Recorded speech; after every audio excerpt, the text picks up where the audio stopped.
Hi and welcome to the Booklab. It's that time of the month when we look at the new releases, upcoming non-fiction books for April 2025. Q2 has just started and I have 3 books for you on topics like overcoming a crisis, overcoming limiting beliefs, a topic that I'm very passionate about, and also a book with a take on AI and technology that I don't agree with at all. So let's jump right into the list. Welcome. I'm sitting here in my little bit of a makeshift studio, bringing you the most outstanding releases for this month. I've been looking through the sites. There's a lot of books coming out, but these 3 books stood out to me. So I'm just going to start right away with Rise Above. Overcome a victim mindset, empower yourself and realize your full potential. This one is by Scott Barry Kaufman. It's out on my birthday, April 22nd, and it's 352 pages. Does life feel smaller than it used to? Does it feel like the people around you seem to have taken a step back from doing hard things, preferring to stay in their comfort zone? In the era of TikTok as therapy, it's tempting to see ourselves as damaged and powerless, defined by our past trauma, our emotions, and the struggles that we face. Limiting beliefs, it's a big one. It's a topic that I'm very passionate about, and that's one of the reasons I included this book on the list. Quote, but it's more important than ever to rise above the limiting beliefs and widespread anxiety that puts us in boxes, lowers our expectations, and hold us back. Another reason that I put this book on the list is because I read Scott Barry Kaufman's last book called Transcend. I reviewed it here on the channel, so you can see the full review if you should search for the book and Booklab. That one was focused on expanding Maslow's hierarchy of needs, and this was a really fascinating book about how to navigate and get our needs met so we can move up higher, closer to transcendence. This book sounds like a really neat read. In this empowering book, Kaufman unpacks the dangerous myths and misleading buzzwords swirling around in popular imagination, revealing the truth about managing our emotions and the double-edged sword of self-esteem, the surprising gifts of sensitivity, and ultimately the power each of us has to overcome challenges and to shape the course of our own lives. So this sounds like a book, if you feel like you're stuck in life, this is one to look out for. The next book, More Everything Forever, AI Overlords, Space Empires, and Silicon Valley's Crusade to Control the Fate of Humanity. It's by Becker, it's 384 pages, and it's out on my birthday, April 22nd. Well, Becker, he is scientist, writer, and has a PhD in astrophysics. Quote, tech billionaires have decided that they should determine the future for us. According to Elon Musk, Jeff Bezos, Sam Altman, and more, the only good future for humanity is one powered by technology. Trillions of people living in space, functionally immortal, served by super intelligent AIs. I'm quite skeptical about how much choice we actually have when it comes to technology, and it's for 2 reasons. One being game theory, and the second one being physical power. Everywhere in nature, the strongest and smartest survive and the weak perish. Thinking that humans are accepted from that rule of nature feels to me quite naive, even though it's a very common belief. Ignoring technologies that allow us to more effectively exercise physical violence towards our enemies is something you do at your own peril. Because if you ignore adopting a new power prediction technology, maybe your enemy won't. And that then it will use technology to hunt you down, take everything you have, and turn you into a corpse.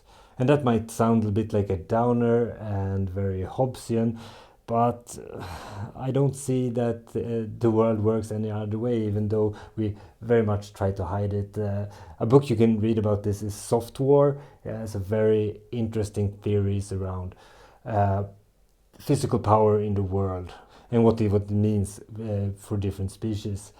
If you ignore gunpowder, for instance, your enemies will come and shoot you. If you ignored adopting steam power, then your country will fall behind. And the same goes for AI, robots, and dominating space. And that's game theory. If you don't adopt, your enemy will.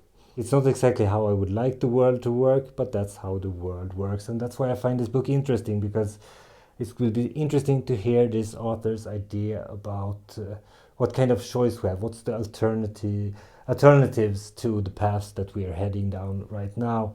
Quote, in More Everything Forever, science journalist Adam Becker investigates these wildly implausible and often profoundly immoral visions of tomorrow and shows why, in reality, there is no good evidence that they will or should come to pass. Nevertheless, these obsessions fuel fears that overwhelm reason. For example, that a rogue AI will exterminate humanity at the expense of essential work on solving crucial problems like climate change, for instance.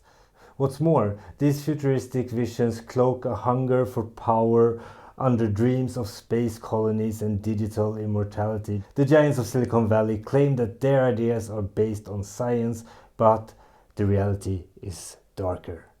They come from a jumbled mix of shallow futurism and racist pseudoscience. Well, that's a book. I want to read it because I feel like I will disagree with it so much. And before we get into the last book, I just want to say that if you ever gotten any value from this channel, maybe you picked up a book recommendation that really helped improve your life, then please subscribe and like. It really helps me reach more people with these amazing non-fiction books that we talk about here on the channel, so it will help me a lot.